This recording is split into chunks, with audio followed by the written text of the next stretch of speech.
Jadi malam ini kita bakal belajar teori perilaku konsumen dan teori perilaku produsen. Ada dua nih. Kak beda ya? Iya beda. Mungkin sebelumnya ada yang tahu udah pernah belajar teori perilaku konsumen belum? Belum. Udah Kak, udah waktu kelas 10. Nah, iya benar. Ini materi kelas 10, tapi lumayan banyak keluar di SIMAK kemarin, kalau gue ya. Nah, jadi kita malam ini bakal belajar teori perilaku konsumen. Sedikit ngebahas latar belakangnya, ya, latar belakang. Di sini kita bakal ngebahas tentang konsumen. Sebelumnya, konsumen itu siapa sih? Jadi konsumen itu yang pasti ya, teman-teman itu berperan sebagai seseorang yang mengkonsumsi barang atau jasa nih, teman-teman. Dan di saat teman-teman mengkonsumsi, teman-teman juga pasti melakukan tindakan. Apa tuh tindakannya? Yaitu menghabiskannya. Menghabiskan barang atau jasa. Mungkin lebih tepatnya itu kayak menghabiskan nilai gunanya, gitu. Nilai guna barang dan jasa itu sendiri. Dan dalam melakukan tindakan menghabiskan nilai guna itu, teman-teman juga ada rasa puas nih, atau kepuasan dalam menghabiskannya. Nah, itulah yang bakal kita bahas di teori perilaku konsumen. Poin paling penting itu adalah pasti teman-teman itu punya tujuan ya kan, di saat teman-teman berperan sebagai konsumen. Tujuannya apa? Ya tujuan teman-teman itu adalah mencapai kepuasan. Kayak teman-teman memaksimumkan kepuasan teman-teman. Gimana nih caranya kepuasan teman-teman bisa mencapai tingkat maksimum dalam menggunakan barang atau jasa itu sendiri. But the question is, gimana? Gimana caranya teman-teman tahu kalau teman-teman itu bisa memaksimalkan itu? Nah, itulah yang bakal kita bahas di teori perilaku konsumen. Oke. Nah, apa ya? Kita bahas.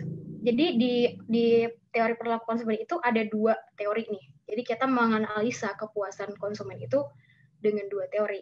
Yang pertama ada teori kardinal dan yang kedua teori ordinal. Tapi malam ini tapi sekarang kita bahas kardinal dulu nih. Nah, dalam teori kardinal mengatakan bahwa kepuasan teman-teman atau utilitas teman-teman itu dapat dihitung. Ya, jadi dapat dihitung dalam bentuk angka gitu. Dan teori kardinal juga mengatakan semakin banyak konsumsi, semakin besar nih kepuasan teman-teman. Nah, itu ya. Sampai sini paham ya, berarti utilitas itu apa? Pokoknya itu di bab ini kita membahas, pokoknya di materi ini, teman-teman coba posisikan teman-teman itu adalah seorang konsumen. Konsumen itu perannya apa? Adalah menghabiskan, menggunakan, gitu ya, mengkonsumsi, kayak gitu. Lanjut, ada dua konsep nih di kardinal. Yang pertama ada TU, total utility, dan MU, marginal utility, ya kan? Kedua konsep ini gampangnya untuk ngebedain adalah kalau TU, total utility, itu adalah total gitu ya. Udah jelas tuh, maksudnya angkanya tuh sampai kapanpun udah pasti, udah jelas angka TU itu. Kalaupun teman-teman ketemu soal nih, TU 4 ya 4, sampai kapanpun, sampai selesai soalnya bakal 4. Tapi kalau MU itu beda. Kalau MU itu tuh kayak gini. MU itu adalah tambahan utility dari penambahan satu unit barang yang dikonsumsi. Nah, cara-caranya itu gimana? Jadi, MU itu sama dengan delta TU per delta Q, atau bisa juga MU itu sama dengan TU aksen. Mungkin cara gampang untuk memahaminya adalah gini, berapa TU bertambah jika konsumen menambah satu barang atau jasa yang dikonsumsi, gitu ya. Sampai sini ada yang masih dibingungin nggak tentang TU sama marginal utility? Nggak ada? Yang MU Kak masih nggak ngerti.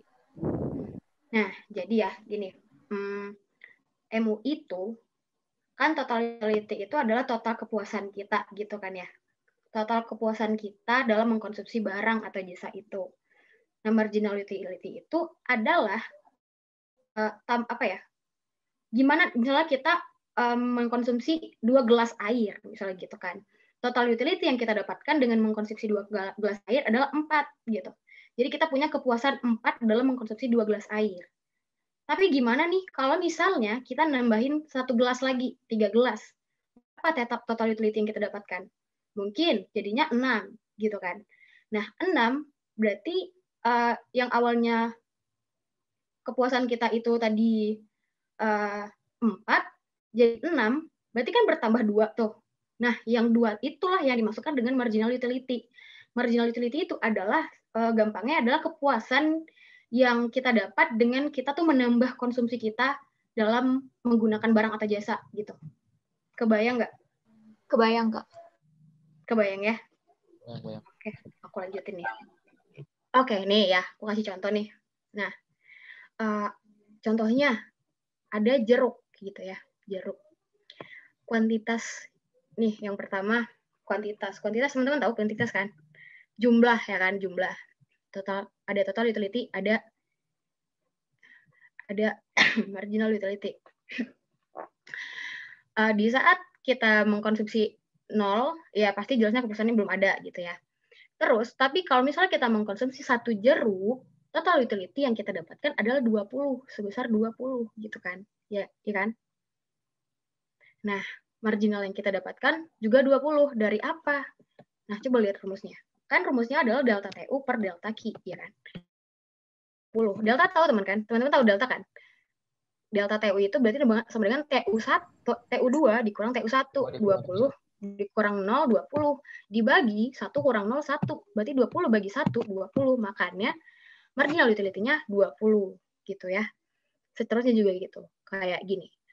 Terus di saat kita menambah nih, jeruknya ditambah jadi 2 jeruk. Total utility yang kita dapatkan adalah 35. Maka MU yang kita dapat adalah 15. Karena 35 dikurang 20 itu 15. 2 dikurang 1 itu 1. 15 bagi 1 jadinya 15. Kayak gitu seterusnya. Sampai kita bakal mendapat kurva nih. Kurvanya kayak gini, teman-teman. Ini jelek banget ya aku nulisnya. Sorry banget deh. Nah, ini kurvanya ya. Ini Q, ini kuantitasnya. Ini jumlah jeruknya ya. Yang horizontal itu jumlah jeruknya, yang vertikal itu total utility-nya atau kepuasan konsumennya. Nah, di saat 1 jeruk kuantitasnya 1, total utility yang kita dapatkan 20. Nah, di sini kan. Nih, kelihatan nggak? Ya kan? Kelihatan. Di saat 2, dia naik nih jadi 35. 35 kan. Di saat kita menambah 3 jeruk, total utility yang kita dapatkan jadi 45. Marginalnya 10. Terus kalau misalnya kita mengkonsumsi 4 jeruk, total utility-nya 50, marginalnya 5. Tapi kok bisa ada minusnya nih? Gitu ya. Pertanyaannya adalah, kok ada minusnya sih, Kak? Gitu. Nah, minusnya itu dari mana? Dari, kalau misalnya kita terus-terusan, mungkin gini deh, kita pertama kali makan jeruk, wah seger nih jeruknya, tambahlah gitu kan. Sampai kalau misalnya kita terus-terusan berlebihan makan jeruk, pasti kita bakal udah kenyang nggak sih? Kayak udah, apa ya, ibaratnya tuh kayak udah kekenyangan gitu, udah kelebihan lah makan jeruknya gitu. Jadi, jeruk itu akan MU itu bakal mengalami minus di saat konsumen itu sudah merasakan berlebihan gitu, udah kenyang banget nih gitu. Jadi malah justru total utility-nya tuh berkurang teman-teman, karena konsumennya udah kenyang, udah nggak mau lagi makan jeruk, tapi jeruknya masih ada, lalu maka menyebabkan total utility atau kepuasan konsumen itu malah menurun jadi 46 nih, dari yang 50 jadi 46. 50 dikurang 46 dikurang 50 kan jadinya minus 4 gitu kan. Makanya ada minus 4 nih di sini. Nah nanti kurvanya bakal berbentuk kayak gini. Ya, kayak gini nih.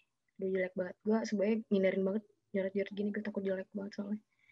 Nah, gitu ya. Nah, ya kan? Nah, gitu. Nah, ini tuh fungsi dari TU.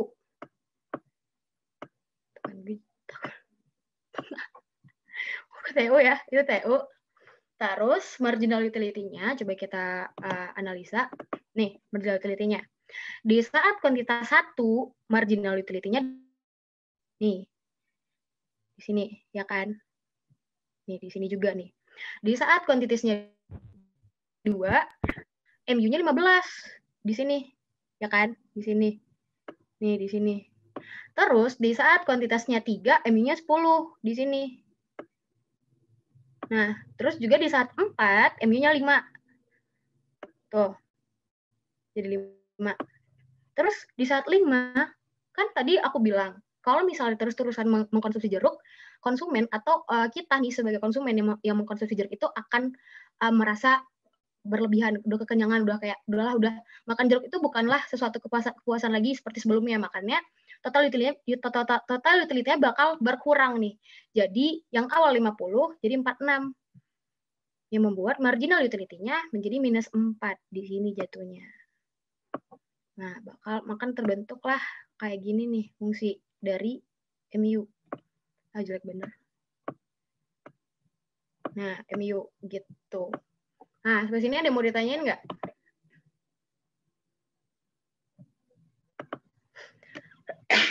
Ada yang mau ditanyain nggak, teman-teman? Tidak, Kak. Paham nggak? Paham ya berarti? Adin ada yang nanya, nanti ada pembahasan soal nggak, Din? Ada aman ya. Nah, jadi mungkin lebih cantik ya. Kurvanya itu bakal terlihat seperti ini. Nah, ini lebih cantik ya. Kalau punya gue tadi emang jelek banget. Nah, ini bakal cantiknya nih. Nah, tadi tuh kan kita lihat TU tuh di sini. Kayak gini nih fungsinya ya kan. MU tuh yang kayak gini. MU yang ini. Nah, satu nih yang kita harus garis besarkan, TU itu akan mencapai nilai maksimal di saat MU-nya 0. MU-nya 0 ya, teman-teman ya. Jadi, total utility itu akan mencapai tingkat maksimal di saat MU-nya 0. Coba kita lihat lagi di soal tadi. Nih, ini kan tadi di soal tuh yang 50, total utility yang 50 itu kuantitasnya 4 gitu kan. Jadi di saat kita mengkonsumsi 4 jeruk, kuantitas yang kita dapatkan adalah 50 gitu kan. Udah sampai sini nih, udah berhenti di sini. Di sini udah sampai maksimum. Kenapa dia maksimum? Karena kalau kita lanjutin, dia bakal jadi minus gitu. Maka disinilah total utility maksimumnya. Ada yang mau ditanyain nggak? Tidak, Kak. Apaan ya? Hukum Gosen 1 ya. Jadi kalau misalnya kita terus-terusan mengkonsumsi suatu puasannya atau marginal utility-nya itu akan semakin berkurang. Itu yang disebut dengan hukum Gosen 1 atau law of diminishing. Pokoknya fokusnya law of diminishing itu adalah konsumsi barang atau jasa, maka marginal utility itu akan terus menurun kepuasannya. Ada yang mau ditanyain nggak sebelum lanjut? Ayo, ada yang mau ditanyain? Gak ada, Kak. Aman ya berarti? Semuanya udah aman ya berarti? Total utility itu adalah kepuasan, marginal utility itu adalah kepuasan tambahan jika kita menambah satu konsumsi atau lebih, gitu ya. Itu dua itu dari teori kardinal. Nah, kita lanjut. Teori ordinal. Pada teori ordinal ini kita akan membahas nih bahwa kan kalau tadi di teori kardinal kalau konsumen itu mengkonsumsi barang kepuasannya bisa dihitung gitu kan. Tapi kalau di teori ordinal kita ngebahasnya konsumen yang mengkonsumsi barang itu kepuasan bisa dihitung, tapi bisanya dibandingkan gitu. Jadi dibandingkan ya menggunakan dan kurva anggaran. Gitu. Di teori ordinal tetap berlaku kayak yang tadi di awal. Semakin banyak konsumsi barang atau jasa, maka kepuasannya akan semakin konsumsi dari satu Jadi kalau di kardinal kan kita ngebahas cuma satu kepuasan konsumen dari satu barang kan. Tadi kita ngebahas jeruk kan itu cuma satu ya. Di anggaran. Sebelum kita itu apa? Jadi kurva indiferensi itu adalah kurva yang menggambarkan berbagai kombinasi dari dua macam barang. Jadi kurva indiferensi itu memperlihatkan kombinasi dua macam barang yang gunanya untuk membandingkan barang A dengan barang B gitu ya kalau kurva indiferensi. Nah, ini contohnya. Misalnya gitu kan. Ana memiliki sejumlah uang dan ingin mengkombinasikan dua barang si A. Kombinasi A itu mungkin pertama gini. Anggap Ana punya duit 1 juta, ya kan. Terus dia itu pengen beli 2 barang. bulan itu satunya baju, satunya rok, ya kan? Yang baju dia bakal beli 12 jumlah baju, 12 barang, 12 baju gitu ya. Terus 4 rok gitu. Itu kalau kombinasi. Nah, maka kita buatlah kurvanya yang horizontal itu rok, yang vertikal itu baju. Nah, di kombinasi A kita dapat nih kalau bajunya 12, rok 4 kita buat kayak gini kan. Terus di kombinasi B dengan uang 1 juta, Ana akan membeli 10 baju dan 6 rok gitu. Nah, kita buat sampai seterusnya kayak gitu. Maka akan terbentuklah kurva kayak gini nih. Kalau kurva indifference tuh bisa dibilang dia terlalu ribet sih. Kayak gini doang. Jadi seterusnya kan kita jadi ibaratkan baju itu Y, rho itu X gitu. Maka akan terbentuklah kurva. Nah, sampai sini ada yang mau ditanyain soal kurva indifference?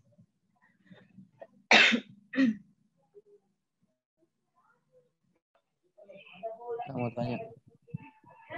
Halo Kak, Ya, boleh, sok. kalau kurva indifferent itu, kalau Iya, kurva indifferent itu kan dia itu kan cuma mengkomunikasikan. Jadi itu ada rumusnya enggak Kak? Atau cuma gini aja gitu? Kalau di kurva indifference itu nggak ada rumusnya. Kita cuma menganalisa doang. Menganalisa dua macam barang dengan menggunakan kurva gitu. Iya Kak, ya. Makasih ya Kak.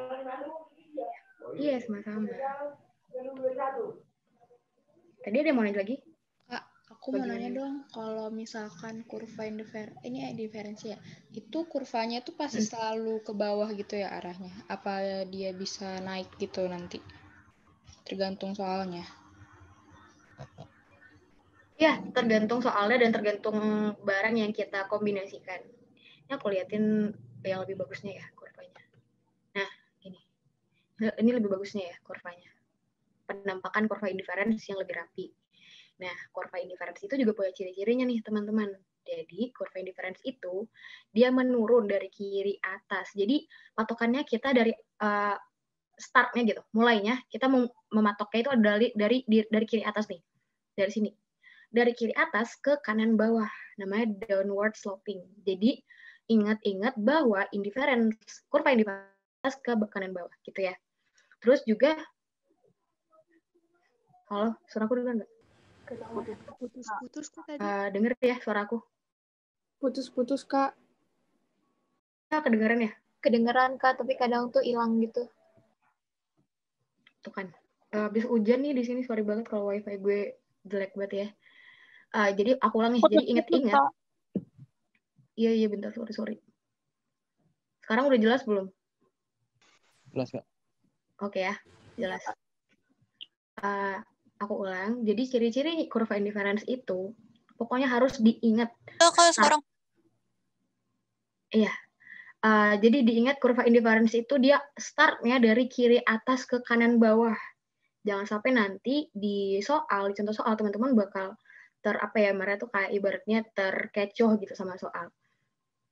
Pokoknya kita hitungannya dari kiri atas ya, bukan dari kanan bawah ke kiri atas, nggak gitu. Kita startnya dari kiri atas. Nah, namanya itu downward sloping. Ingat-ingat kalau kurva indifference itu nama lainnya adalah downward sloping gitu ya. Terus yang kedua, ciri-ciri kurva indifference itu bentuknya cembung, teman-teman. Convex ke titik origin, ke titik 0 gitu ya. Nih, cembung kan. Kelihatan nggak cembung, ya kan? Nah, cembungnya itu akan selalu ke titik origin. Tadi kan ada yang nanya, Kak, kurva indifference itu bakal kayak gitu aja apa gimana? Iya, jawabannya iya. Kurva indifference itu akan akan berbentuk cembung ke titik origin nih, ke sini nih arahnya, ya kan? Akan ke sini, dia nggak akan cembung ke arah sana. Akan selalu cembung ke titik origin, gitu ya.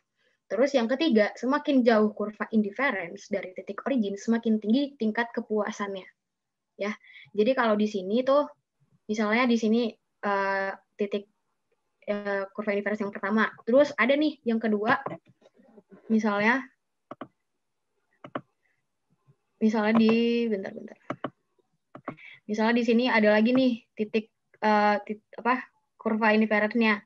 Nah, kalau udah ada nih di sini lagi, berarti tingkat kepuasan konsumen itu bertambah gitu, semakin tinggi tingkatnya. Seterusnya gitu ya. Pokoknya kalau udah semakin jauh dia dari titik origin, berarti tingkat kepuasan konsumen itu semakin tinggi. Oke, teman-teman? Oke, Kak.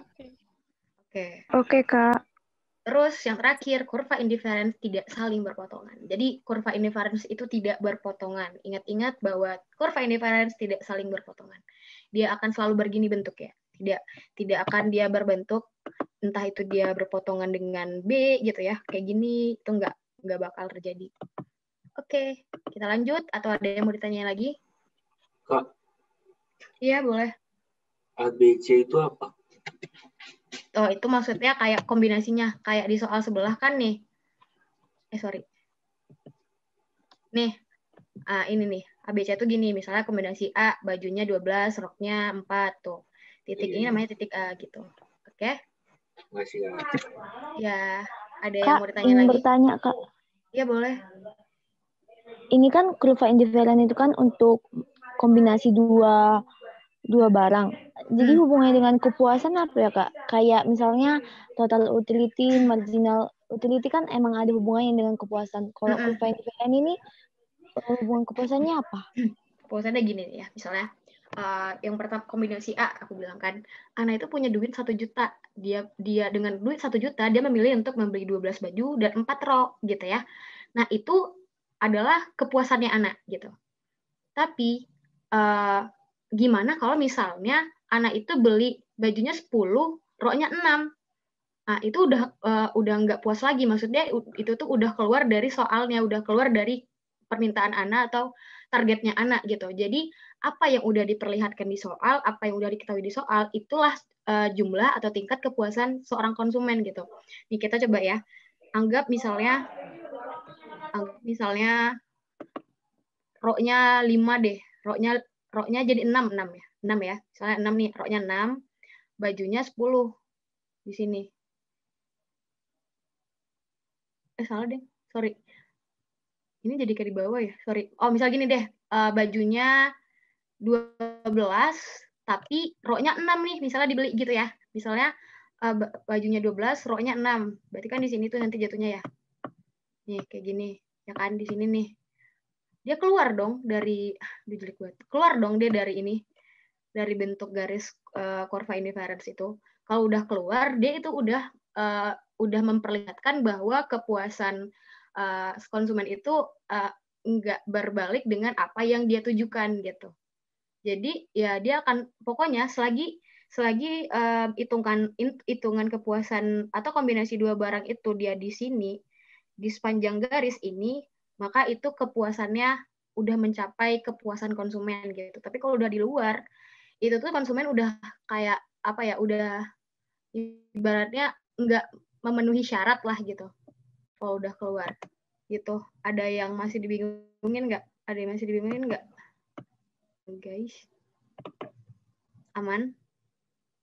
Jadi itu gini, intinya kalau misalnya kurva indifference-nya itu fungsinya atau apanya ini tuh nggak keluar dari garis cembung ini, dia itu udah mencapai kepuasan konsumen. Tapi udah keluar, itu tuh udah tidak memenuhi syarat lagi untuk menjadi kurva indifference. Atau masih kurang paham? Kak. Gimana gitu? Ya? Berarti ABCDE-nya jumlah-jumlahnya itu udah ditentuin gitu atau gimana? Ya, ini aku ngambilnya dari soal kok. Jadi itu udah ditentuin gitu loh. Jadi kita tuh udah dikasih gambaran kalau konsumen itu nih punya barang 2 dan dia punya duit segini. Dengan duit segini dia mengkombinasikan 2 barang itu dengan kepuasan yang sama gitu. Pokoknya kalau misalnya si Ana itu beli 12 baju dan rok 4 itu dia puas gitu. Tapi kalau misalnya roknya berlebih, dia bakal udah tidak memenuhi syarat kurva indifference lagi gitu. Tidak memenuhi syarat teori kurva indifference gitu. Oke, masih bingung nggak?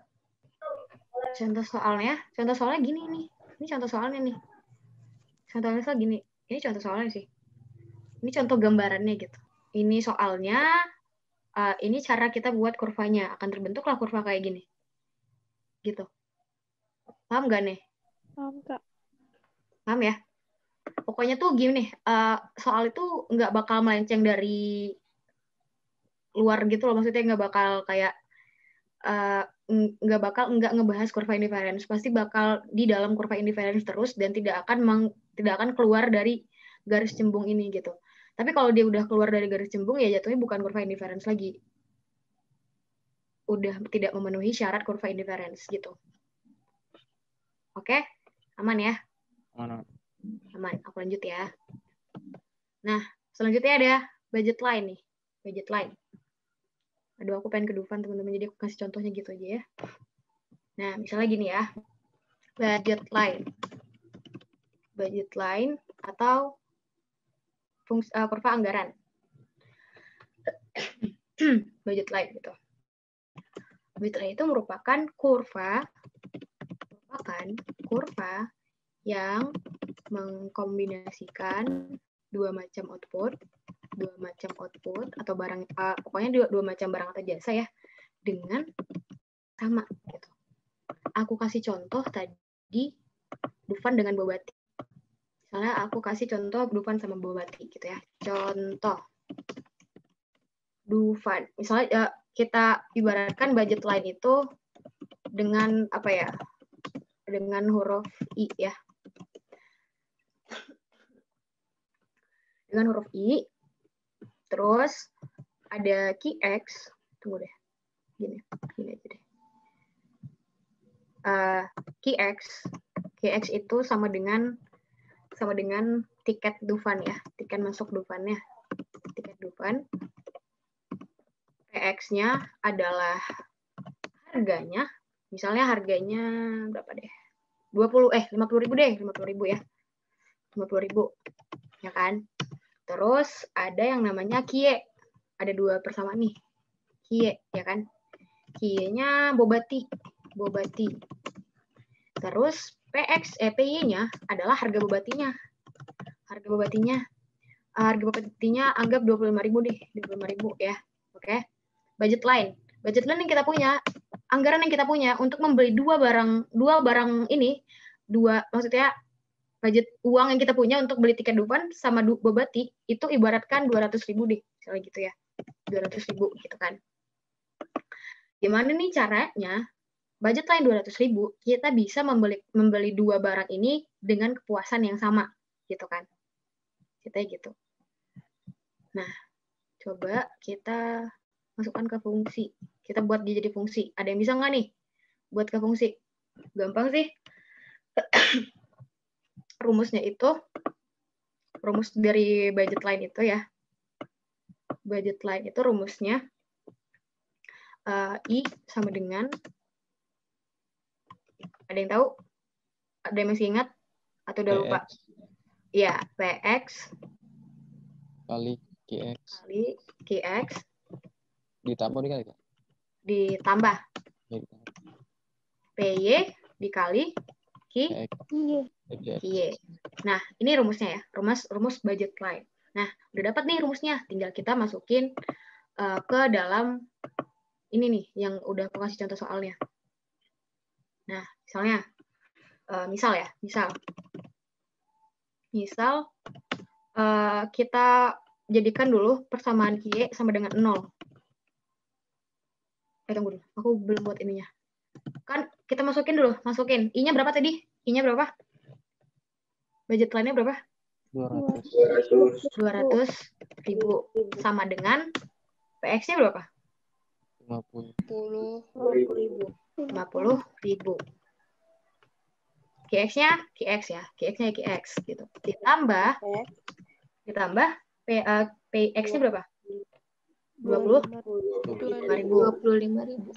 dikali Q ya. Dikali Q ya.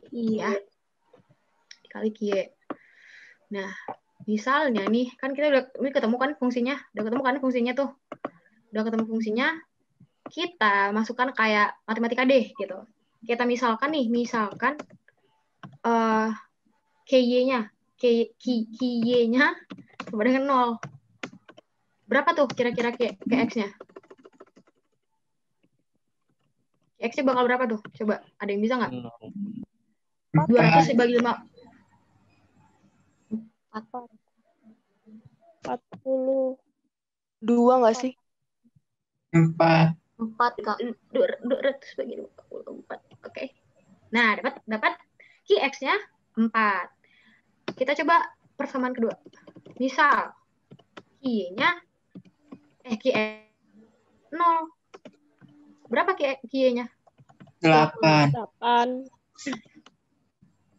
Oke, QX-nya sama dengan 8. Jadi dapat disimpulkan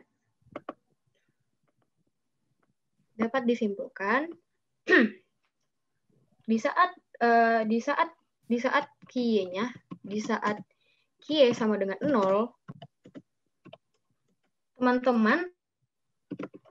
teman-teman mampu membeli berapa tuh? Membeli berapa tiket tuh? 4. 4 tiket, ya kan? 4 tiket. Tapi di saat QX-nya yang 0, teman-teman mampu beli berapa? 8. Mampu membeli 8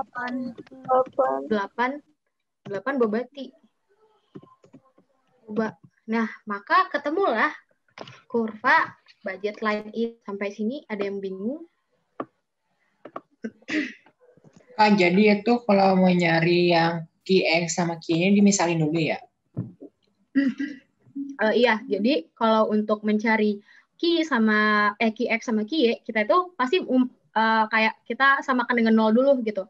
Supaya kita ketemu nih QX-nya berapa, QY-nya berapa gitu. Sejauh ini tuh soal budget line tuh nggak bakal jauh-jauh dari kayak gini deh gitu. Jadi teman-teman nggak usah khawatir. Yang penting teman-teman udah tahu basicnya, udah tahu rumusnya, udah tahu gimana cara mencarinya, dan persamaannya gitu ya. Sampai sini paham nggak? Paham. Ya boleh. Maksudnya mampu membeli itu kayak misalnya kalau kita nggak beli tiket Dufan, berarti kita mampu membeli bobanya 8 gitu ya? Iya, pokoknya nih misalnya gini kan di saat Q-nya 0 nih, berarti di saat kita nggak beli boba sama sekali nih ya, kita tuh bisa beli 4 tiket, karena duit kita tadi kan 200 ya kan, tapi kita tuh nggak beli boba nih, nggak usah dibeli boba, beli tiket doang lah gitu, tapi kita bisa beli 4. Tapi di saat kita nggak beli tiket, tapi kita beli boba, kita tuh bisa beli 8 boba gitu. Oh iya, oke. Paham, Kak. Makasih.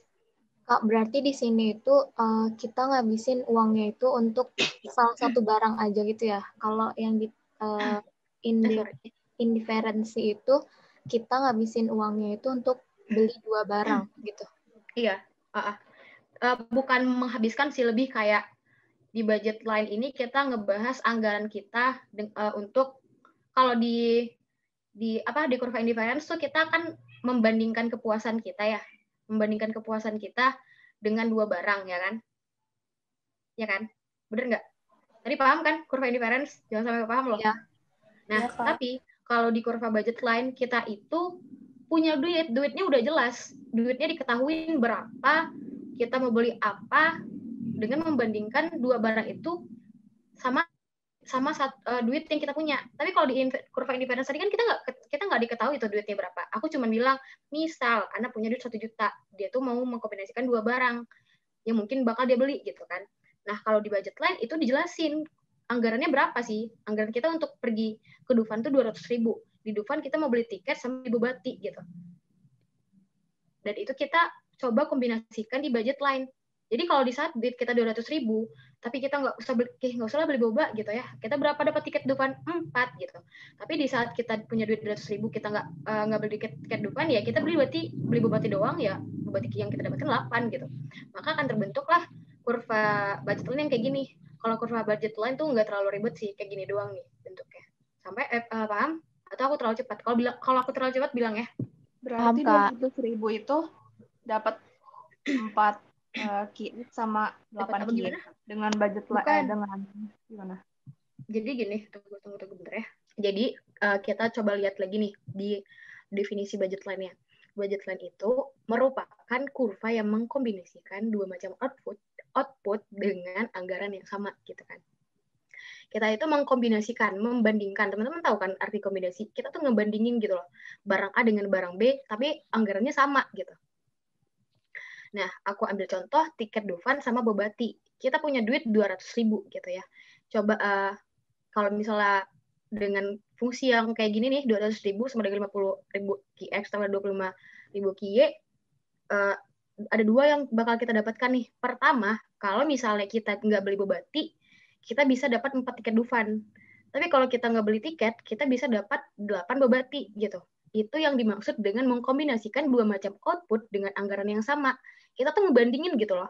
Anggaran yang kita punya segini. Kalau kita beli tiket, kita dapat berapa nih? Kalau kita beli Bobati, kita dapat berapa dengan anggaran segini? Kayak gitu. Oke, Kak. Paham ya? Aku masih kurang jelas nggak? Terus bedanya sama teori ordinal apa? Kan sama-sama membandingkan. Ini teori ordinal, masih teori ordinal, Oh. Iya, ini masih masuk teori ordinal kok ya. Tuh. Masih Pak. masuk garis besarnya teori. Ya. Oke. Lanjut. Atau masih ada yang mau ditanyain soal budget line? Kan nanti aku boleh minta PPT-nya nggak? Nah, gimana? Nanti aku boleh minta PPT-nya nggak? Boleh. Ntar di-share ya. Tapi sampai sini paham kan? Paham, Kak. Paham. Paham, Kak. Paham, Kak. Nah, lanjut. Di apa sih namanya tuh di teori marginal, di teori ordinal itu ada namanya marginal rate of substitution. Nah, jadi tingkat substitusional adalah berapa banyaknya jumlah barangnya yang harus dikorbankan untuk menambah satu barang X. Pada kurva indiferensi MRS ditunjukkan oleh kemiringan kurva. Oh, patah-patah. Oh ya, jadi gini, MRS itu adalah berapa banyak jumlah barangnya yang harus dikorbankan untuk menambah satu barang X.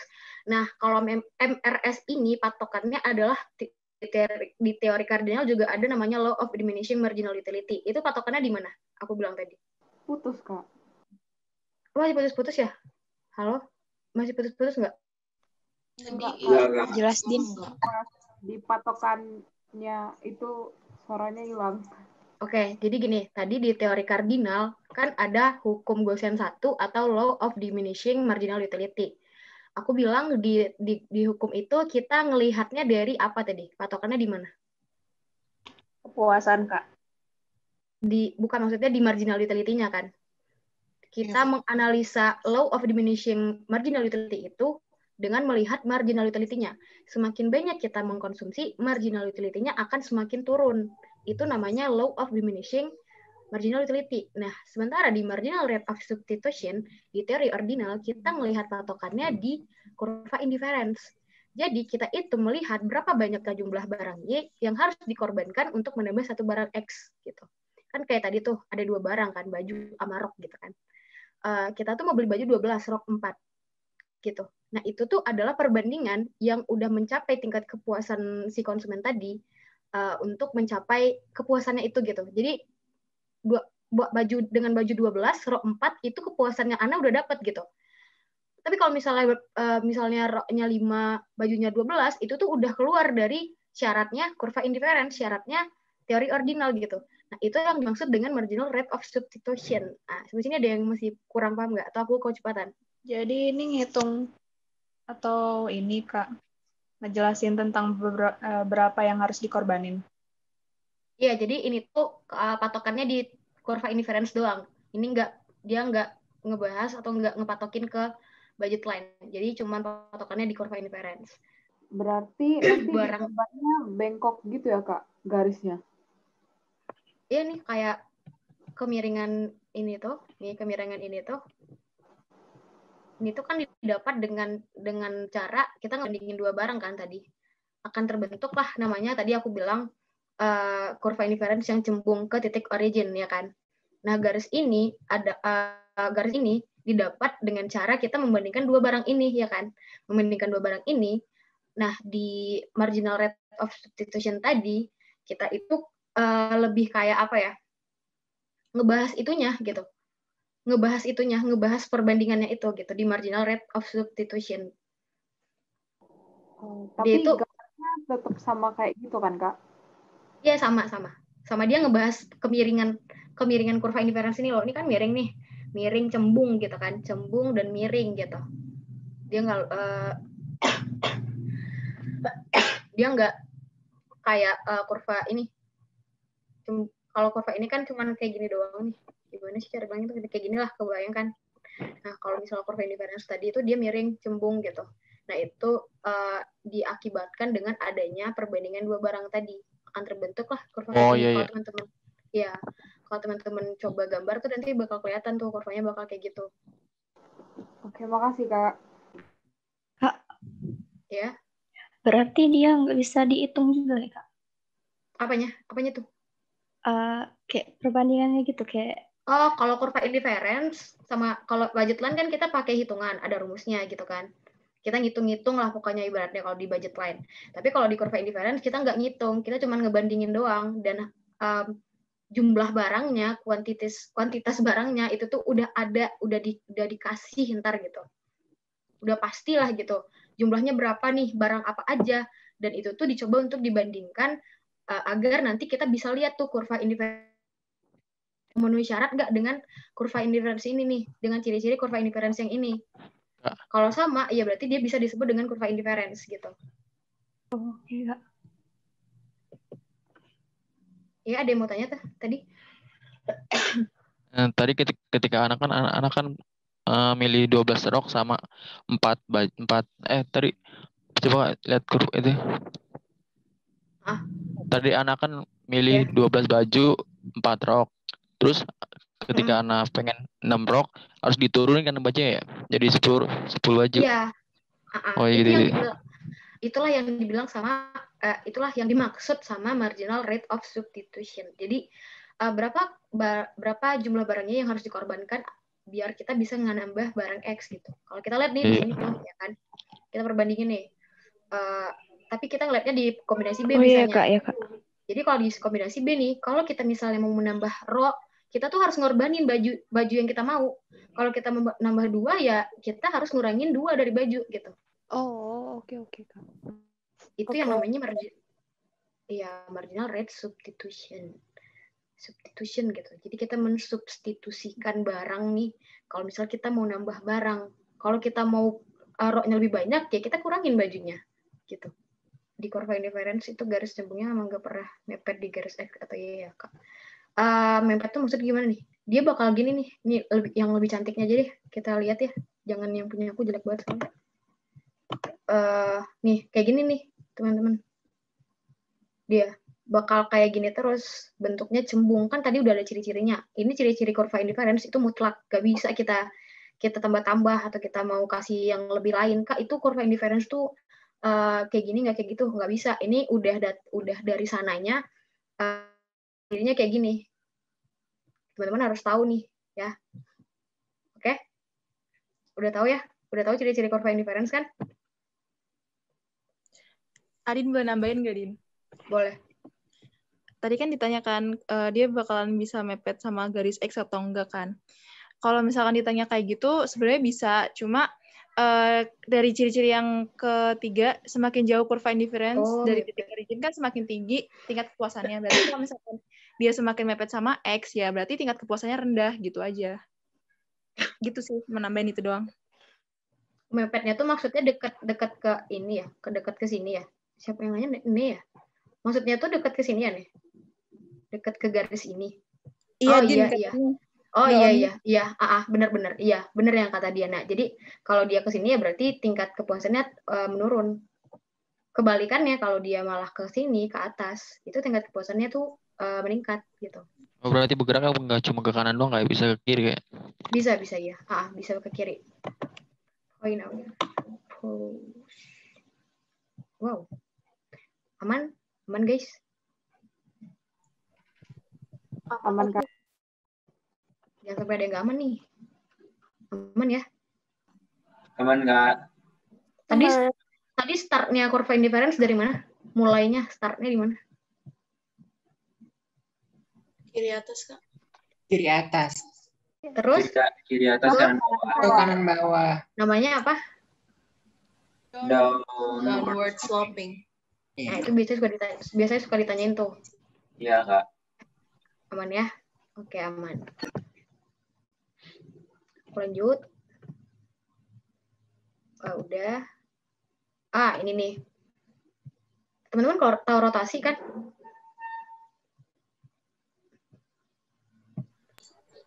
Tahu, Kak. Iya. Perputaran. Iya, jadi ini misalnya nih kurva anggaran itu yang awalnya kayak gini tuh kan, dia bakal bisa kayak gini sewaktu-waktu apabila anggaran yang dia punya tidak memenuhi gitu. Pokoknya tuh biasanya kalau di soal-soal UTBK atau soal TO atau soal SIMAK, dia tuh bakal misalnya gini, dia memperlihatkan kurva gini nih. Nah, misalkan kurvanya kelihatan nih yang kayak gini sekarang. Terus dia nanya nih, kurva di atas itu menunjukkan kurva anggaran yang berbentuk apa gitu. Teman-teman harus tahu, oh berarti ini tuh bentuknya rotasi. Nah, rotasi kan cuman bentuknya gimana ya, cara jelasin itu kayak gini nih. Kayak dia, apa ya bahasa gampangnya tuh? Terbagi dua gitu ya? Dia bukan bergeser, lebih kayak berputar, apa sih?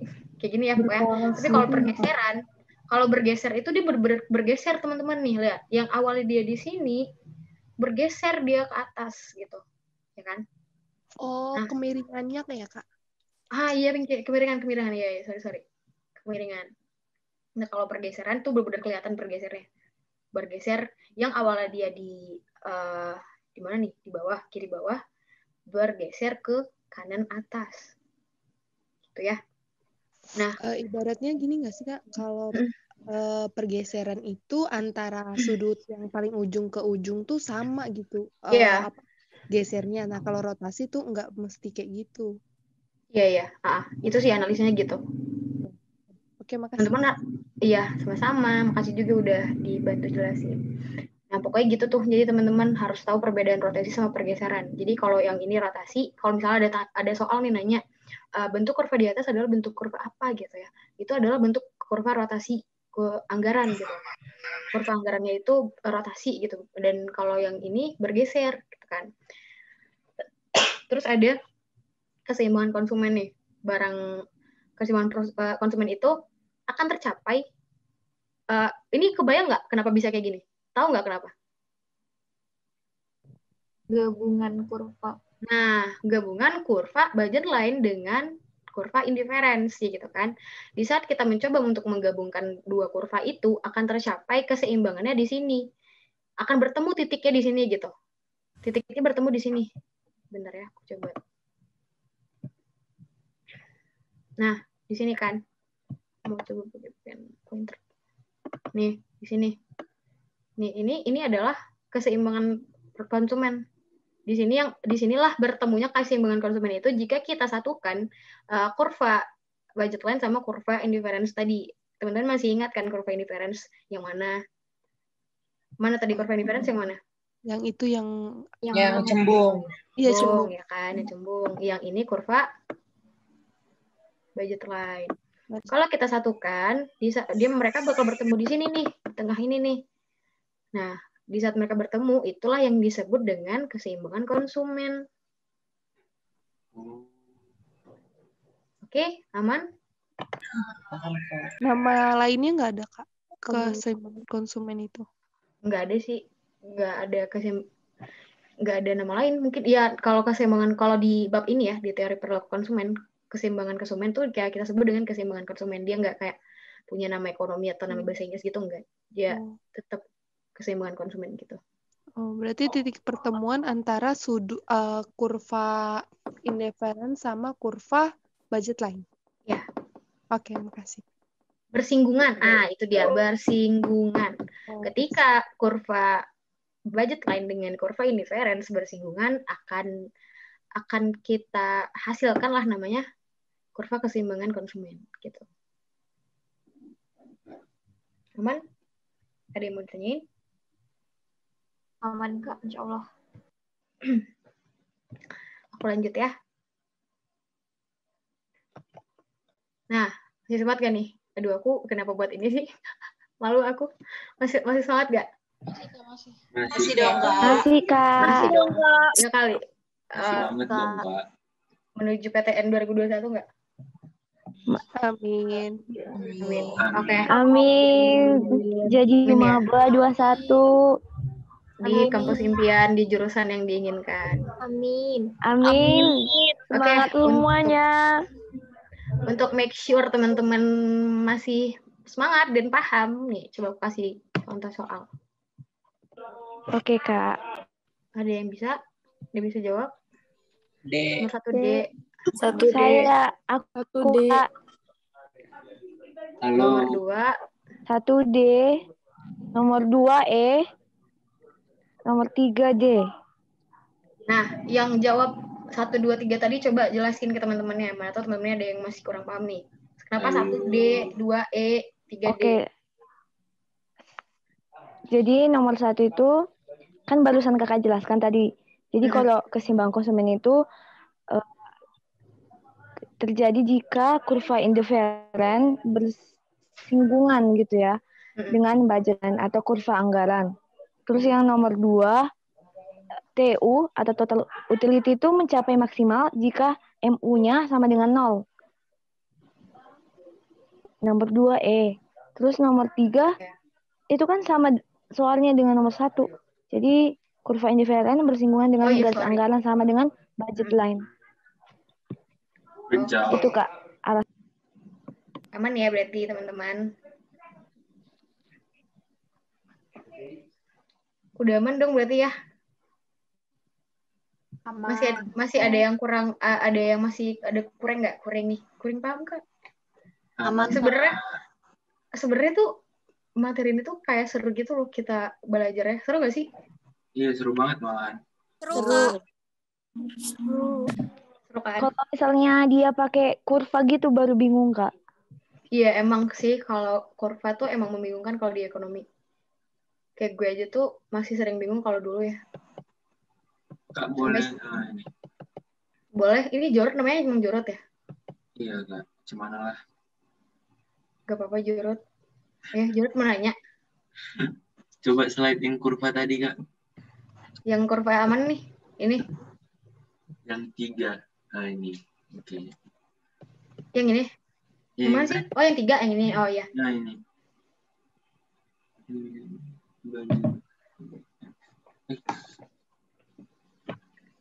X-nya itu apa tuh Kak? Maksudnya gimana? Yang rotasi kurva anggaran, pergeseran kurva anggaran. X1, X2, maksudnya. Ya ini maksudnya kayak contohnya gitu loh, kan ini kita adanya di garis X ya, di garis horizontal X. Nah ini X1-nya misalnya, sebenarnya tuh kayak bisa aja kamu coba kayak ini nih 1, ini 2 gitu. Cuman di buku tuh dijelasin gitu, dikasih X gitu biar jelas aja.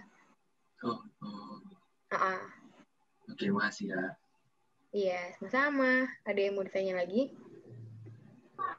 Boleh jelasin itu nggak Kak lebih detail maksudnya tuh gimana? Apa tuh? Itu perpindahannya gitu. Yang rotasi. Oh, ya yang rotasi. Rotasi? Itu di mana ya? Ini, oke. Aku tuh dari mainnya. Itu BL apa Kak kepanjangannya? Kalau BL itu kayak apa ya? Contohnya aja sih. Iya, contoh apa ya? Contoh bukan angka sih kan kalau misalnya di kurva-kurva lain itu kan ada namanya kayak kafi. Kalau ini tuh kayak kita ngasih contohnya kan ini kurva budget lain kan. Nah, makanya di sini dibuatlah singkatannya BL gitu. Ini garis BL gitu. Yang ini garis BL kedua. Dia itu berotasi dari yang BL1 ke BL2. Biar kelihatan gitu gambarannya. Variabel kali ya. Berubah-ubah iya. Kak, iya.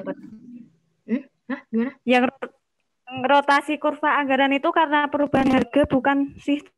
Iya, karena pergeseran kurva itu karena perubahan pendapatan. Ya, benar banget. Oh, iya. Kasih. Iya, sama-sama Lia, makasih juga udah dikasih bantu jelasin. Ada juga yang mau ada yang mau ditanya lagi? Boleh soal lagi nggak Kak? Gimana? Sorry tadi aku minum. Soal yang tadi yang 3. Oh, yang 3. Ini aku typo di satu lagi nih sama. Kasih udah koreksi tadi. Nih. Ini aku soal simak sih, cuman yang ini kenapa aku scan, yang ini enggak, karena yang ini udah aku coret-coret, jadi nggak bisa aku scan. Sorry. Mau dicatat ya? Iya. Nanti kan PPT-nya aku share. Berarti yang nomor 3 yang ini apa soalnya Potong apa ya? Iya, ini aku konsumen akan Di share kemana, Kak? di grup tele. Udah masuk grup tele belum? Oh, belum. Belum. Ada yang masih belum ya? Boleh deh. Ada Rara nggak di sini? Ada. Boleh dong, Ra, share, Ra.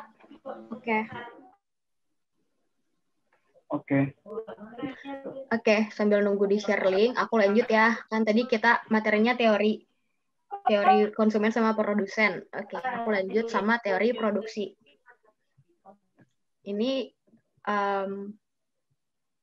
oke, aku lanjut ya. Teori produksi. Tadi kalau misalnya teori konsumen, kita memposisikan kita sebagai konsumen ya. Kalau di teori produksi, pasti kita juga memposisikan kita ke apa? Produsen, ya kan? Nah, jadi kalau produsen tuh kita udah jelas ya, seseorang yang memproduksi barang atau jasa, dia yang memproduksi, gitu kan. Tapi kalau misalnya tadi di teori perilaku konsumen, pertanyaannya gimana cara kita tahu konsumen itu puas atau enggak, itu yang kita cari. Tapi kalau di teori perilaku produsen, pertanyaannya tuh gimana caranya produsen itu memproduksi barang atau jasanya. Jadi yang di sini kita bahas adalah prosesnya, proses produsen itu memproduksi ya. Faktor produksi. Teman-teman tahu kan faktor produksi itu apa? Nama lainnya apa? Faktor produksi itu nama lainnya apa? Input, Kak. Iya, input. Benar. Jadi faktor produksi itu adalah input. Input itu apa? Ya ibaratnya tuh kayak itu yang digunakan produsen untuk memproduksi gitu.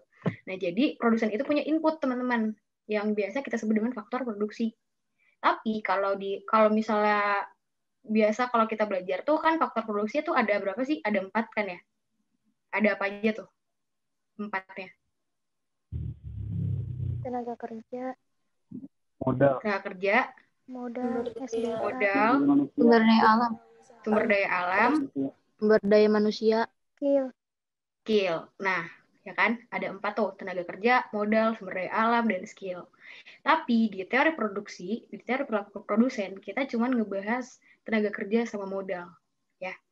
Nah, di teori produksi ini kita punya 2 teori nih. Teori produksi jangka pendek dan jangka panjang. Ya. Tapi teori jangka pendek dan jangka panjang ini patokannya bukan waktu ya, teman-teman. Jadi gini, oke, aku lanjut aja. Kan 2 nih, tenaga kerja sama modal. Kalau tenaga kerja di teori produksi jangka pendek itu dilambangkan dengan L. Dan dia bersifat variabel, bisa diubah ya. Tenaga kerja itu bisa diubah. Bisa kita tambah, bisa kita kurang. Tapi kalau di modal itu bersifatnya tetap, nggak bisa berubah. Kalau misalnya modal awal kita 10 juta ya, sampai selesai kita bisnis juga bakal harus 10 juta gitu. Terus, itu kan prosesnya gimana tuh? Ya, jadi proses yang pertama pasti produsen harus punya input dulu. Setelah itu produsen akan memproses itu dan ujung-ujungnya akan menjadi output atau barang atau jasa ya, barang atau jasa. Nah, tujuan produsen itu apa sih? Tujuan produsen itu ada 2. Ayo. Kalau misalnya teman-teman nih, suara aku putus nggak? Putus, Kak. Iya, Kak. Iya kan? Ya tadi aku putus, Kak. Dapat notif tadi katanya your connection is oke. Tujuan produsen itu ada 2. Nih, coba teman-teman bayangin, teman-teman gambarkan teman-teman itu seorang produsen. Apa yang akan teman-teman capai kalau teman-teman menjadi seorang produsen? Cari untung nggak? Cari untung, ya benar. Terus? Menghasilkan barang nggak? Menghasilkan barang, benar. Kestabilan perusahaannya, Kak, biar dia lama gitu. Iya, Nah, kalau di teori produksi, kita itu ngebahas dua tujuan produsen. Pertama, memaksimumkan profit. Yang kayak teman kita bilang tadi, harus dapat sebanyak-banyaknya untung. Nah, tapi tujuan juga kita tuh meminimkan biaya produksi kita. Bener nggak? Iya, betul. Nah, jadi biaya produksi, kalau meminimumkan biaya produksi, tapi dengan catatan kita juga mencapai tujuan maksimum profit kita gitu. Profit kita tuh mencapai nilai maksimum. Tapi ya pertanyaannya dari dua tujuan tadi ya gimana nih caranya? Ya, makanya ada dua teori ini. Kalau teori produksi jangka pendek itu yang pertama ya, menggunakan analisa kurva tahapan produksi. Ada 3 nih, total product, average product, marginal product. Dan terdapat hukum tambahan hasil yang semakin menurun atau low diminishing return. Kalau kita bilangnya LDR ya. Kalau di ekonomi kita bilangnya LDR. Terus ada 3 nih kan, produksi total, produksi marginal, produksi rata-rata. Oke, kita lanjut. Kan ada 3 nih, kan aku bilang tadi itu ya, teori produksi total. Nah, produksi total itu apa? Adalah banyaknya produksi yang kita hasilkan dengan adanya input tadi. Itu namanya produksi total ya. Pokoknya hasil gitu, hasil yang kita dapatkan dari penggunaan total input tadi. Produk marginal adalah tambahan produksi karena penambahan penggunaan 1 unit input kerja. Nah, kalau di marginal itu di sini masih sama kayak marginal di teori perilaku konsumen yang di teori kardinal, masih sama tuh. Pokoknya tambahan produksi karena penambahan penggunaan 1 unit di input kerja. Terus ada produk rata-rata. Ini tuh kayak rata-rata produksi seorang produsen itu berapa. Nah, itu kita bilangnya average product. Nah, ini rumus-rumusnya ya, teman-teman. Nah, ini rumus-rumusnya diingat. Kita coba latihan soal. Misalnya nih, ntar aku minum dulu.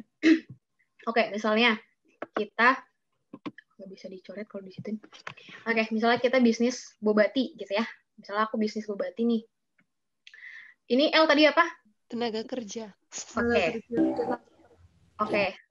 Bisnis bobati. Di saat tenaga kerjanya 0, kita belum dapat bobati ya. Karena ya siapa yang membuat bobati kalau misalnya tenaga kerja nggak ada kan. Tapi di saat ada satu tenaga kerja gitu ya, satu tenaga kerja itu dapat menghasilkan 15 cup bobati. Salah, 5 ya kan, 5 bobati. Jika tenaga kerjanya ditambah menjadi 2 nih, yang awalnya 1 ditambah 1, ada 2 tenaga kerja, dia bakal dapat menghasilkan 15 cup bobati. Nah, di sini kita bisa tahu nih marginal produknya. Gimana caranya? Tadi rumusnya ada rumus marginal, masih ingat nggak? Delta Q per delta L. 15 kurang 5, 10. 10 dibagi 1. Jadinya 10. Oh, salah. Ini 5 dulu nih semuanya. Ini kan dari yang awal ya. Paham nggak? Ini tuh yang di awal, teman-teman. Yang perbandingan sama di atas. Nah, yang 5 MP ini dapatnya gini kan, 5 kurang 0, 5. 1 kurang 0, 1. 5 bagi 1, 5 gitu kan. Ya kan? Ya kan? Iya, Kak. Terus AP itu didapat dari Q per L. Nih, ingat kan? Nih. AP itu dapatnya dari Q per L. Jadi 5 dibagi 1 tuh 5. Oke. Terus lanjutlah cari yang di bawahnya. MP-nya berarti 15 kurang 5 itu 10 dibagi 1 dapatnya 10. AP-nya 15 dibagi 2 berapa? 7,5. 7,5 ya. 7,5. Terus ketika seseorang itu kayak menambah tenaga kerjanya, menambah tenaga kerja 1 lagi menjadi 3, maka Q-nya yang didapatkan adalah 21 nih, teman-teman. 21 ya kan. Nah, MP berapa nih? 6 kurang 1, 6. 6 ya. 6. AP-nya berarti 21 bagi 3 7 ya dapatnya.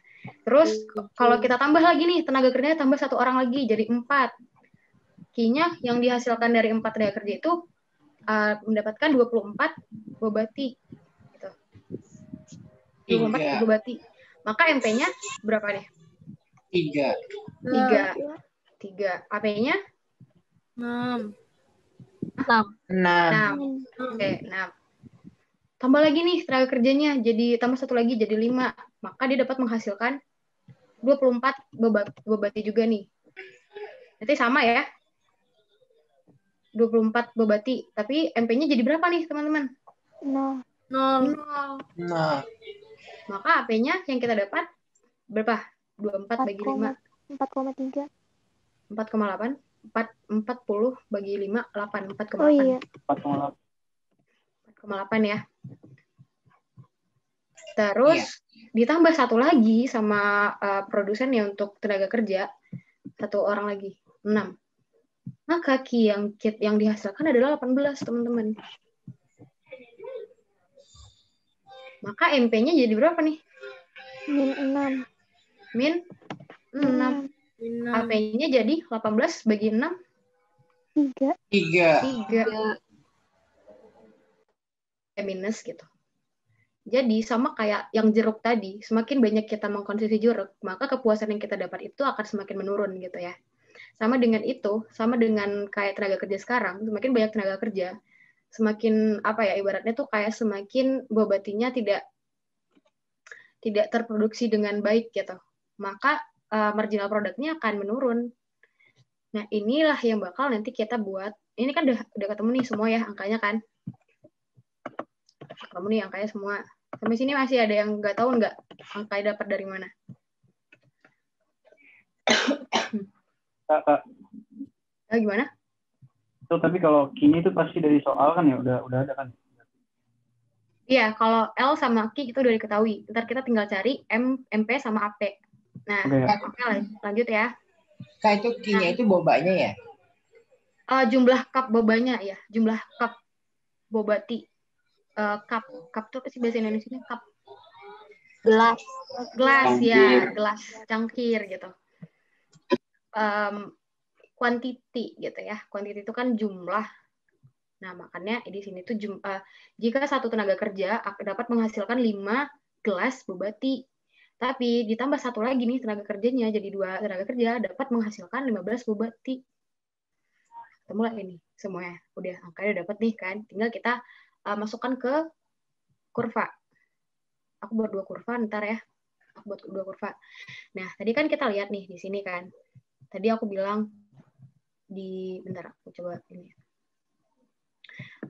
Tadi di saat tenaga kerjanya 1, berapa bobati yang dihasilkan? 5 kan? Nah, ini nih udah ketemu nih di sini nih. Kita tinggal buat titik-titiknya, titik-titik penghubungnya. Terus di saat 2 berapa? 15 ya kan? 15. Pokoknya kayak gitu seterusnya. Ini juga maka akan terbentuk lah kurvanya tuh kayak gini. Kayak gini nih. Aduh, jelek banget. Nah, kayak gitu, ya kan? TU. Gimana? TU. Ya, kayak TU, mirip-mirip TU nih. Ya. Nah, yang ini adalah apa nih? Kalau yang ini apa nih? Kalau ini kan kurva, emang udah jelas nih, kurva dari itunya, dari bobatinya, dari perusahaannya. Nah, kalau ini adalah kurva AP sama MP gitu. Nah, tadi di saat tenaga kerjanya 1, MP-nya tadi berapa? 5 kan? 5. Tuh. 5 ya kan? Di saat tenaga kerjanya 2, MP-nya 10. Di saat tenaga kerjanya 3, MP-nya 7. 7 ya. Sini 7.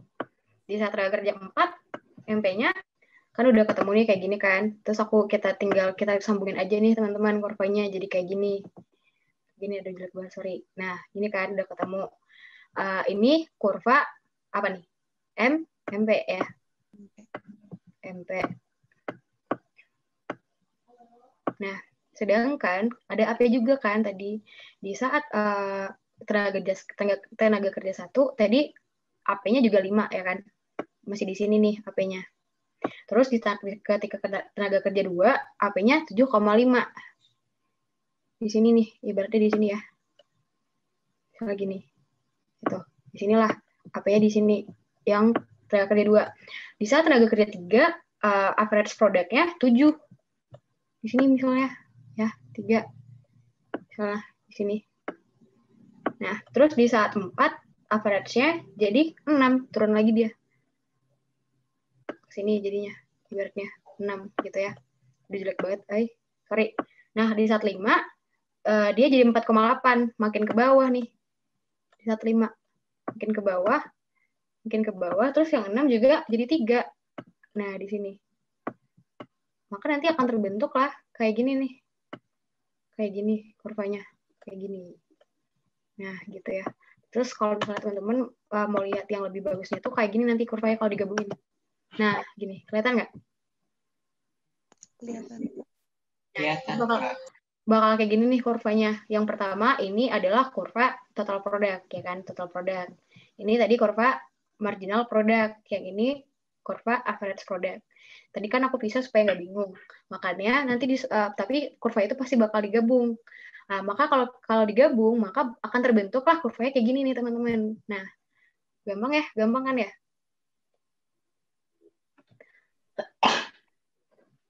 Gampang ya, teman-teman? Masih bingung nggak cara buat kurvanya?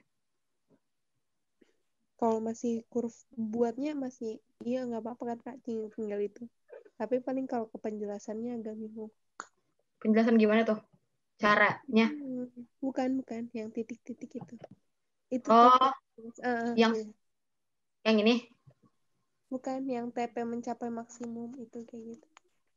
Baca kurvanya lah, ibaratnya. Oh, baca kurvanya. Oh iya, jadi gini ya. Nah, jadi tadi kurvanya ini kan. Nah, tadi kan gini nih, kita lihat. Pertama tadi aku bilang, yang ini kurvanya kayak gini bentuknya. Sorry, bentar. Kan tadi yang kurva besar itu, yang melengkung, yang cembung besar tadi itu kan tadi kurva total product ya. Total product itu kan ini kita udah buat lah nih bisa tenaga kerja 1 Q-nya segini gitu kan. Terus nanti kita tinggal apa ya namanya itu, kayak kita sambungin lah titik-titik itu menjadi bentuknya kayak yang tadi. Nah, terbentuklah dia kayak gini. Gampang sebenarnya. Ini nih kita dapatkan dari analisa kita gimana di saat tenaga kerja 1, ya tenaga kerja 1 itu dapat menghasilkan 5 cup bobati gitu tadi kan. Nah, kayak gitu seterusnya. Di saat kita udah menemukan titik-titiknya, dia bakal gampang tuh kita satuin kayak gini. Titik 1 dengan titik lainnya. Nah, ini yang untuk kurva besarnya, kurva total product. Nah, tadi kan aku lihat kan ada 3 bentuk yang disambung garis-garis gitu kan. Nah, yang satu lagi kan itu MP sama AP gitu ya. Tadi kan di tabel juga ada MP sama AP. Nah, sebenarnya karena kita gampangnya kita buat aja kurvanya mengikuti angka yang kayak gini nih. Tapi ya yang garis horizontalnya itu tenaga kerja, garis vertikalnya MP sama AP gitu kan. Kita masukin aja nih angka-angkanya ya kan. Di saat kita udah masukin angka-angkanya, bakal ketemu yang kayak gini nih. Bakal banyak lah ketemu titik-titik yang bakal bisa kita satuin, yang bakal berbentuk kayak gini. Oke, masih kurang paham? Paham, Kak. Beneran ya? Kalau kurang paham, gue paham atau masih ada yang mau ditanyain? Nggak ada deh kayaknya, Kak. Lanjut. Aman ya? Itu kalau 1, 2, 3 itu apa, Kak? Oh, itu tuh tahapan produksinya. Jadi, ini baca nih, tahap produksi pertama, itu dimulai dari titik origin sampai titik maksimum. Jadi, itu tuh kayak ketika AP sama dengan MP, maka akan tercapai tahap produksi 1, yaitu ini. Oh iya, gimana cara bilangnya ya? Sebenarnya gampangnya tuh kayak, ya udah ini tuh cuman gambaran kurva tahapan 1, 2, dan 3. Tahapan, kan tadi aku liatin ini nih. Sorry, aku nggak jelas banget. Ini kan ada 3 nih, ya nggak? 3 kan? 3 nggak? Ya, aku nggak jelas ya. Ini kan ada 3 garis yang udah kita sambung. Nah, itu dia tahapan-tahapannya gitu loh. Yang kita capai di saat kita mencari gitu tadi. Oh iya. Nah, iya, oke. Aman ya? Pokoknya nih, ingat aja nih, karena tadi aku pisahin kurvanya biar nggak bingung. Kurva pertama kan kita mencoba untuk menggambar kurva dari total produk yang kita hasilkan dengan menyamakan berapa tenaga kerja yang berapa tenaga kerja akan menghasilkan berapa cup bobati gitu. Ketemulah kurva yang kayak gini kan. Terus kurva satu lagi aku pisahin antara kurva MP sama AP biar nggak bingung. Marginal product sama average product. Maka bahkan terbentuklah yang kayak gini nanti tuh gitu. Nah, itu tuh ada 2 tahap, ada 3 tahap kan tadi kita nyarinya gitu. Itu tuh bakal apa ya? Sama. Kalau ini masih sama. Jadi TP maksimal itu akan tercapai kalau MP-nya 0. Oke? Oke, Kak. Nah, contoh soalnya nih 1, dalam melakukan produksi barang akan terjadi law of diminishing marginal return. Pada saat setelah gimana nih? Jadi ingat gak law of diminishing marginal return tadi apa? Bentar. Kepuasannya menurun itu ya. Bukan. Ini. Terdapat hukum tambahan hasil yang semakin menurun, law diminishing return. Jadi tambahan hasil itu akan membuat kita tuh malah jadi justru semakin menurun gitu. Nah, di contoh soal kan, dalam melakukan produksi barang akan terjadi law of diminishing marginal return pada saat setelah apa? Bukan. C bukan sih, Kak? Iya, benar. C, produk marginal mencapai maksimum. Tadi kan aku di sini bilang nih, terdapat hukum tambahan hasil yang semakin menurun. Ini tuh akan semakin menurun apabila produksinya terus-menerus gitu. Kita terus-menerus memproduksi sehingga akan terjadi namanya law of diminishing marginal return karena produksi marginal itu udah sampai maksimum tapi kita paksa terus gitu. Maka akan terjadi law of diminishing marginal return gitu. Aman nggak? Produksi total sama produk marginal apa, Kak? Kalau produk total kan dia udah total tadi aku bilangnya. Maksudnya dia fix gitu, nggak bakal berubah. Dia udah diketahuinya segitu ya mutlak segitu. Tapi kalau marginal dia bisa berubah dengan bertambahnya satu produksi gitu. Kalau misal ada tambahan satu produksi, maka marginal bakal berubah. Tapi kalau produk total tuh nggak bakal berubah karena ya udah kalau totalnya segini ya bakal segini totalnya, nggak bakal tambah, nggak bakal kurang. Tapi kalau marginal dia bakal bisa berubah kalau di produsen menambah satu produksi gitu. Oh iya. Makanya tadi kayaknya pada kekecoh di situ kan. Iya, benar. Okay. Sekarang udah paham ya berarti ya teman-teman? Atau masih bingung?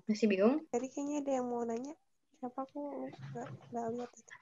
Ada yang mau nanya? Yuk, sok mangga ditanya. Ada yang mau tanya teman-teman? Gak ada ya? Kalau gitu aku lanjut aja nih. Oh iya Kak. Baru jelasin yang itu nggak yang di kurvanya itu yang TP mencapai maksimum gitu-gitu. Jadi gini, kan tadi di saat tenaga kerja 4 dia bisa menghasilkan 24 cup bobati dengan marginal produknya 3 gitu kan.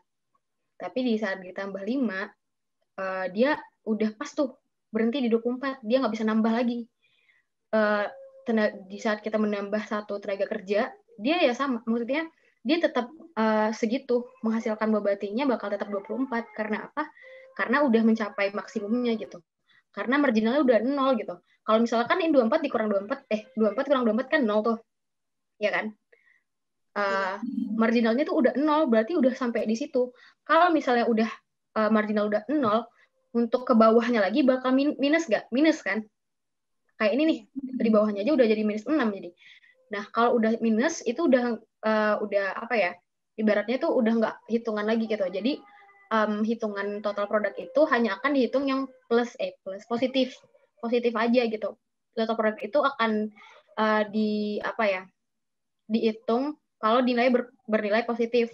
Kalau udah minus itu udah turun jatuhnya. Jadi total produk itu akan mencapai nilai maksimum. Maksudnya udahlah gitu. Maksudnya ini udah nggak bisa lagi ditambah nih. Di saat marginal udah 0. Udah nggak ada nih kepuasan yang ditambah oleh produsennya gitu. Pokoknya udah, maksudnya apa ya, ibaratnya tuh kayak ya udah gitu, 5 tenaga kerja itu udah menghasilkan 24, dia nggak bisa nambah lagi ya, 24 ini udah paling maksimumnya gitu. Kalau ditambah lagi dia bakal menurun angkanya, akan minus angkanya gitu. Oh iya Pak. Jadi kalau udah kalau kita paksa terus nih, dia bakal minus. Kayak sekarang nih kan kita paksa tuh, tetap kita paksa, kita tambah tenaga kerja satu lagi.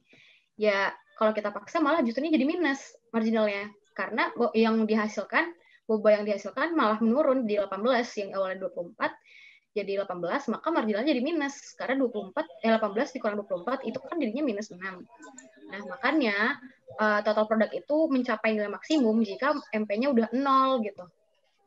Udah nggak bisa lagi lah, pokoknya udah 24 itu udah paling maksimum, udah nggak boleh lebih gitu. Kalau lebih nanti bakal menghasilkan nilai negatif gitu. Oke? Oke, Kak. Ada yang mau ditanya lagi? Nah, lanjut nih. Ya, aku lanjut ya. Ada teori produksi jangka panjang. Nah, kalau jangka panjang itu dia punya ciri-ciri kalau jangka panjang sama ya. Inputnya, produksinya masih sama. Masih tenaga kerja sama modal. Ya. Masih sama. Aku lanjut teori jangka panjang. Kalau di jangka pendek kan itu tadi diketahuinya tenaga kerjanya kan bersifat variabel ya teman-teman. Bisa berubah kan kalau tenaga kerjanya kalau di jangka pendek. Tapi kalau di jangka panjang tenaga kerjanya itu bisa diubah. dua-duanya bisa diubah. Kalau tadi kan di teori jangka pendek tenaga kerjanya bisa diubah, tapi modalnya nggak fix, udah tetap nggak bisa diubah. Tapi kalau di teori jangka panjang itu dua-duanya bisa diubah. Jadi dua faktor produksi tersebut itu bersifat variabel dua-duanya. Tapi kalau tadi kan cuma satu. Ciri-cirinya itu pertama semua input bersifat variabel tuh. Nah kan, terus menggunakan analisa kurva. Kurvanya ada dua, isoquant sama isocos.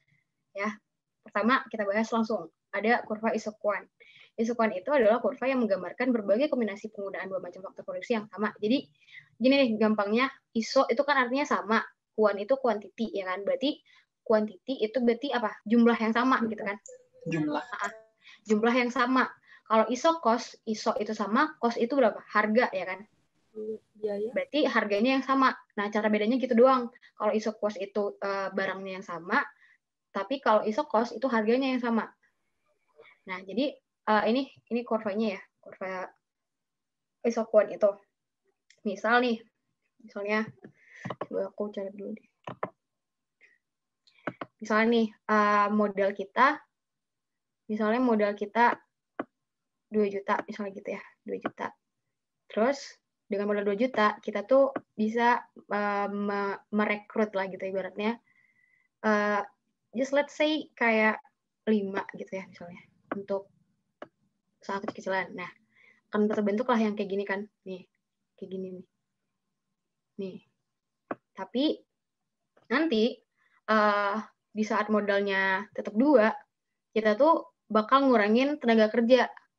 Karena dengan adanya hambatan-hambatan, mungkin usaha yang baru buka, tenaga kerja yang 5 itu ternyata terlalu banyak gitu. Maka si produsen tadi akan mengurangi tenaga kerjanya, tapi modalnya tetap sama gitu. Dalam artian modalnya tetap sama gitu ya. Anggap jadi tenaga 3 gitu. Nah, terus dia nambahin modalnya nih. Anggaplah dia nambahin modal jadi 6 nih modalnya, ya kan? Terus tenaga kerjanya malah berkurang. Karena dia merasa bahwa semakin sedikit tenaga kerja, dia makin sedikit mengeluarkan duit gitu kan buat bayar tenaga kerjanya. Maka dia bakal berbentuk nih kayak gini gitu. Terusnya kayak gitu. Nah, maka akan terbentuklah kurva yang kayak gini nih, teman-teman. Nah, jadi apa maksud dari kurvanya? Itu tuh menggambarkan tenaga kerja, antara tenaga kerja dengan modal gitu. Dengan modal segini, aku tuh bisa memperkerjakan 3 tenaga kerja misalnya gitu kan. Tapi dengan modal segini, aku bisa 4, bisa 5, bisa kayak gitu. Gampangnya gitu, kita ngebandingin kurva isoquant ini. Kalau soal ini masih ada pertanyaan nggak? Kak, yang jelasin yang 1 sama 3 lagi, yang ciri-cirinya dong, tadi ketinggal. Oh, ciri-ciri.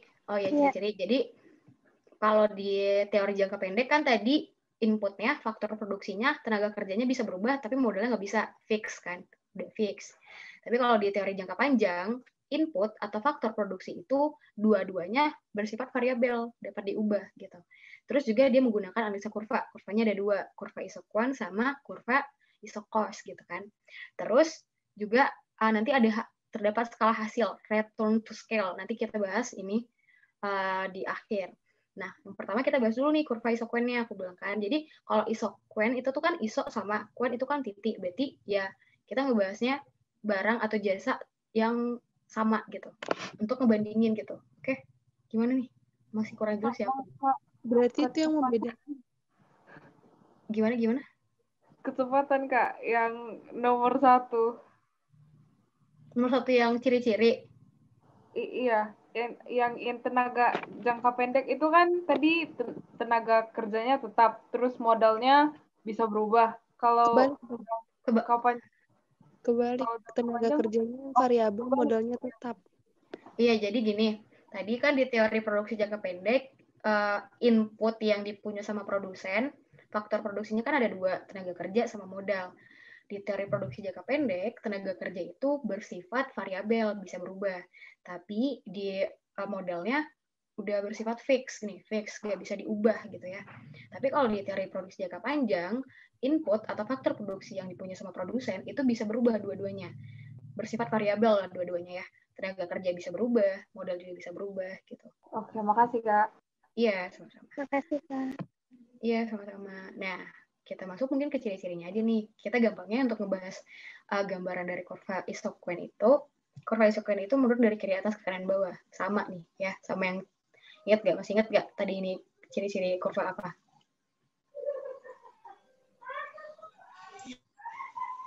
Ayo, masih ingat nggak?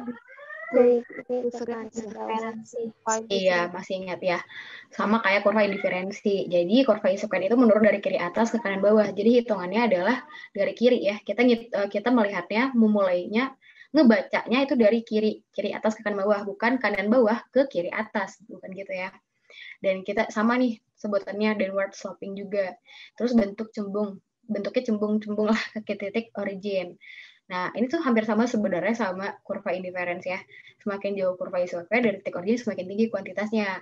Nah, tadi ada nanya nih, Kak, gimana kalau misalnya dia mendekati sumbu X dan Y, itu gimana? Nah, itu berarti semakin menurun nih tingkat output ya, kuantitasnya, kalau di kurva isoquant gitu ya. Pokoknya kalau dia mendekati X dan Y, berarti itu kuantitasnya menurun.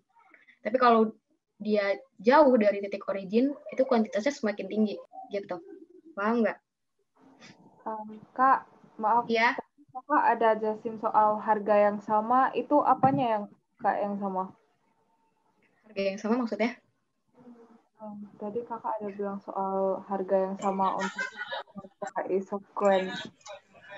Mungkin biaya yang sama kali ya? Iya, sama. Modal. Modelnya, jadi kan tadi aku bilang misalnya kita patokin sama perusahaan baru gitu ya.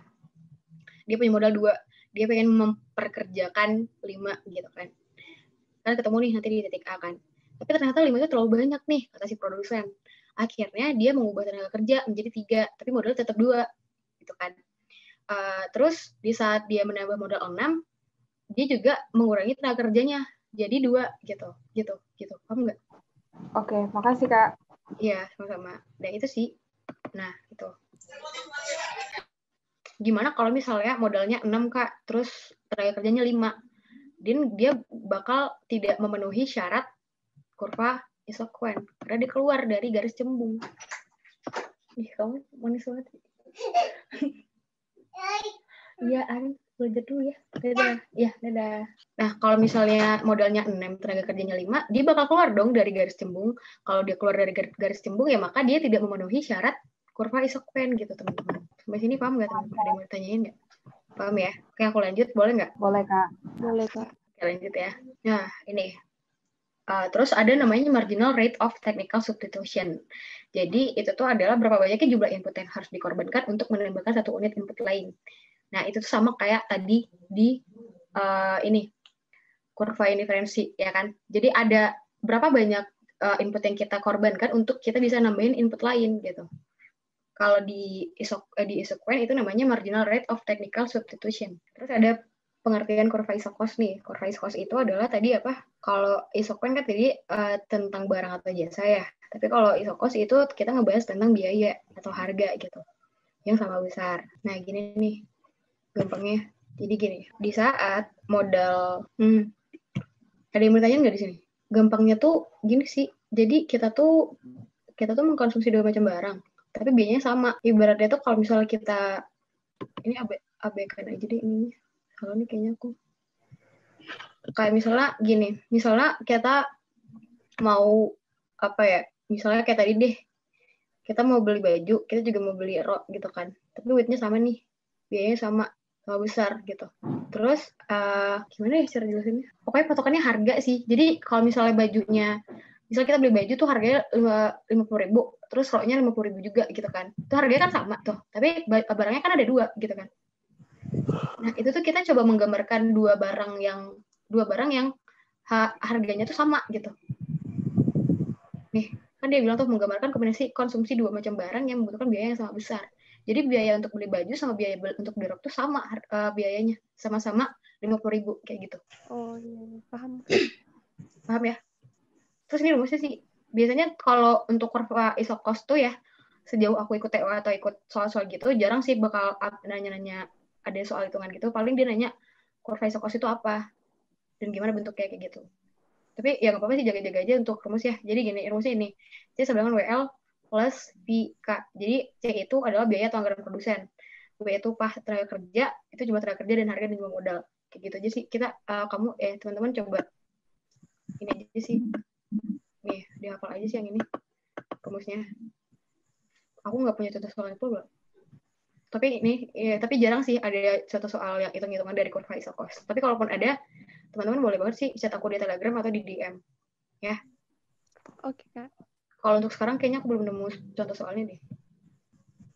Nah, ini terakhir keseimbangan produsen. Nah, ini sama kayak tadi budget line sama kurva indifference ya. Jadi dia itu bakal terjadi keseimbangan produsen bila kurva isokos sama isopoin itu bersinggungan. Nah, itu simpelnya. Teman-teman pahamin itu aja. Pokoknya kalau udah bersinggungan, berarti itu udah terjadi keseimbangan produsen, teman-teman. Kak, kalau nggak bersinggungan gimana? Ya berarti tidak terjadi keseimbangan produsen. Nah, gampangnya gitu ya. Terus ada skala hasil produksi, return to scale. Nah, ada 3 nih ya. Ada namanya increasing return to scale. Jadi, increasing ini, kalau inputnya bertambah 1, maka outputnya juga bertambah lebih dari 1, gitu. Ya, ingat nih, increasing return to scale. Input bertambah 1, output lebih dari 1, oke? Kalau decreasing return to scale, kalau input ditambah 1, maka outputnya berkurang 1. Kalau konstan tahu lah teman-teman ya, tetap bila input ditambah sebanyak 1 kali, ya output yang keluar juga 1, gitu. Input 1, maka outputnya lebih dari 1. Boleh maksudnya, boleh lebih dari 1, tapi nggak boleh 1, nggak boleh kurang. Kalau di increasing ya. Kalau di decreasing, inputnya bertambah 1, outputnya berkurang 1. Ya. Kalau konstan ya inputnya 1.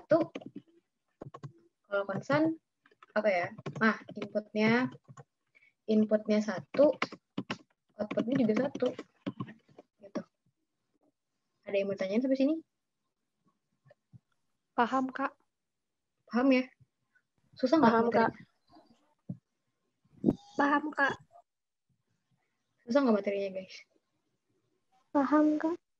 Udah sih, cuma segitu. Sampai sini ada teman-teman yang mau ditanyain nggak?